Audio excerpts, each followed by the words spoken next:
తెలంగాణ రాష్ట్రంలో ఎమ్మెల్సీ ఎన్నికలు ఇప్పట్లో లేకున్నా కమలం పార్టీలో మాత్రం అప్పుడే హీట్ మొదలైంది. గ్రాడ్యుయేట్ ఎమ్మెల్సీ ఎన్నికల కోసం బీజేపీలో ముందస్తుగానే హడావిడి మొదలైంది. టికెట్ కోసం ఆశావహులు ముందే ఢిల్లీ దారి పడుతున్నారు. తొందరే ఉందంటూనే గెలుపు గుర్రాల వేటలో ఉంది పార్టీ అధిష్టానం. కోల్పోయిన సీటుపై గురిపెడుతూనే మరోవైపు కొత్త స్థానంపై కమలం నేతలు కన్నేశారా? టికెట్ కోసం బీజేపీలో మొదలైన పోటీలో చివరికి ఎవరి లాబియింగ్ ఫలిస్తుంది?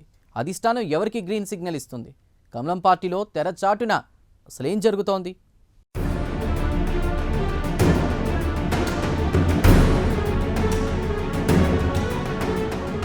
పదవీ కాలం ముగియడానికి ఇంకా 9 నెలల టైం ఉంది. కానీ ఈలోపే ఆ పదవుల కోసం ఆవు రావురుమంటూ ఎదురుచూస్తున్నారు నేతలు. తెలంగాణలో వచ్చే ఏడాది మార్చిలో ఎమ్మెల్సీలో వాణిదేవి, తీన్మార్ మల్లన్న పదవీకాలం ముగియనుంది. ఆ 2 స్థానాల్లో కొన్ని నెలల తర్వాత జరగబోయే ఎన్నికలపై బీజేపీలో అప్పుడే హడావిడి మొదలైంది. ఇప్పటికే తెలంగాణపై బీజేపీ అధిష్టానం ఫుల్ ఫోకస్ పెట్టింది. కేంద్ర నాయకత్వం ప్రత్యేక వ్యూహాలతో ముందుకెళ్తోంది. ఏ అవకాశాన్ని వదులుకోవద్దని రాష్ట్ర నాయకత్వానికి దిశానిర్దేశం చేస్తోంది. హైదరాబాద్, రంగారెడ్డి, మహబూబ్నగర్, వరంగల్, ఖమ్మం, నల్గొండ గ్రాడ్యుయేట్ ఎమ్మెల్సీ ఎన్నికలను బీజేపీ నాయకత్వం ప్రతిష్టాత్మకంగా తీసుకుంది. గతంలో గెలిచిన హైదరాబాద్, రంగారెడ్డి, మహబూబ్నగర్ స్థానాన్ని మళ్లీ కైవసం చేసుకోవాలని కమలనాథులు ఉవ్విళ్లూరుతున్నారు. అదే సమయంలో వరంగల్, ఖమ్మం, నల్గొండలో జెండా ఎగరవేయాలని కాషాయ పార్టీ ప్రణాళికలు సిద్ధం చేస్తోందట.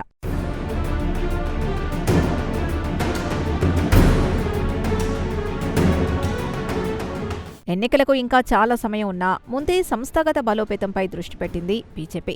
బూత్ కమిటీల నుంచి గ్రాడ్యుయేట్ ఓటర్ల నమోదు వరకు పార్టీ నాయకత్వం ప్రత్యేక కార్యాచరణ రూపొందిస్తున్నట్లు సమాచారం.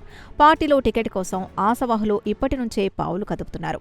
పార్టీ సమావేశాలు, కార్యకర్తలతో భేటీలు, గ్రాడ్యుయేట్ ఓటర్లను కలవడం, సోషల్ మీడియా ప్రచారంతో పాటు ఇలా ఎవరి శైలిలో వారు గ్రౌండ్ వర్క్ మొదలుపెట్టారని చర్చ పార్టీ వర్గాల్లో నడుస్తోంది. ప్రస్తుతం బీజేపీలో టికెట్ ఆశించే వారి సంఖ్య రోజురోజుకు పెరుగుతోంది. హైదరాబాద్, రంగారెడ్డి, మహబూబ్నగర్ గ్రాడ్యుయేట్ ఎమ్మెల్సీ స్థానానికి పోటీ ఆసక్తికరంగా మారుతోంది. గతంలో దేవరకద్రలో 2 సార్లు ఎమ్మెల్యేగా పోటీ చేసిన డోకూర్ పవన్ కుమార్ రెడ్డి పేరు ప్రధానంగా వినిపిస్తోంది. అదే వరుసలో బీజేపీ ముఖ్య అధికార ప్రతినిధి ఎన్వి సుభాష్, సీనియర్ నేత ప్రకాష్ రెడ్డితో పాటు మరో నాయకుడు సారంగుల అమర్నాథ్ కూడా టికెట్ కోసం తీవ్రంగా ప్రయత్నాలు చేస్తున్నట్లు పార్టీ వర్గాల్లో చర్చ జరుగుతోంది.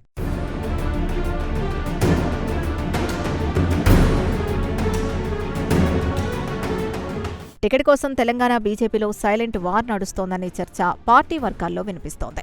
ఒక్క టికెట్ 4 ఆశావహులు అనే పరిస్థితి కనిపిస్తోందట.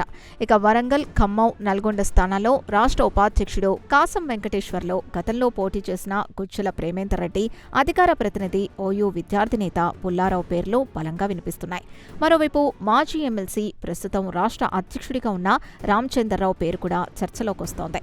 పోటీకి ఆయన ఆసక్తిగా లేరని చెబుతున్నా రాజకీయాల్లో చివరి నిమిషం దాకా ఏదైనా జరగచ్చు అనే మాట మరోసారి వినిపిస్తోంది. అధిష్టానం ఒక నిర్ణయం తీసుకుంటే మొత్తం సమీకరణాలే మారిపోవచ్చన్న అభిప్రాయం పార్టీ వర్గాల్లో వ్యక్తమవుతోంది. క్లైమాక్స్ దాకా ఏ క్యారెక్టర్ ఎంట్రీ ఉంటుందో చెప్పలేమన్నట్టే ఉంది సిచ్యువేషన్. అందుకే బీజేపీ అధిష్టానం ఎమ్మెల్సీ ఎన్నికల బరిలోకి ఎవరిని దించుతుంది అన్నది పార్టీ శ్రేణుల్లో ఇప్పుడు హాట్ టాపిక్గా మారింది.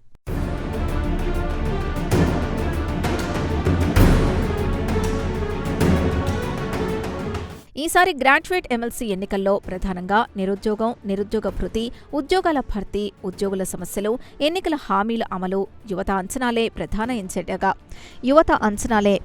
ఎజెండాగా మారే అవకాశం కనిపిస్తోంది. నిరుద్యోగ యువత ఓట్లు అత్యంత కీలకంగా మారాయి. అలాగే కాంగ్రెస్ ప్రభుత్వంపై ఉన్న అసంతృప్తిని రాజకీయంగా తమకు అనుకూలంగా మలుచుకోవాలని బీజేపీ భావిస్తోంది.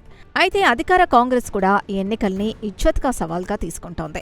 మరోవైపు ప్రధాన ప్రతిపక్షం బీఆర్ఎస్ సైతం తిరిగి పుంజుకోవడానికి ఈ ఎన్నికల్లో అవకాశంగా చూస్తోంది. దీంతో 3 ప్రధాన పార్టీల మధ్య హోరాహోరీ త్రిముఖ పోరు తప్పదనే సంకేతాలు కనిపిస్తున్నాయి. ముందు నొయ్యి వెనక గొయ్యి అన్నట్టుగా ప్రతి పార్టీకి సవాళ్లతో కూడిన ప్రతిష్టాత్మక పోరుగా మారింది. గ్రాడ్యుయేట్ ఓటరు ఈసారి ఎవరిని నమ్ముతారు?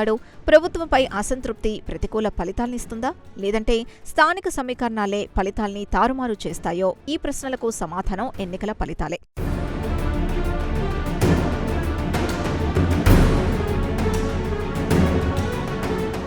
అధికార ప్రధాన ప్రతిపక్షాలకు మించి కమలం పార్టీలో ఎమ్మెల్సీ టికెట్ల లాబింగ్ అందర్నీ ఆశ్చర్యపరుస్తోంది.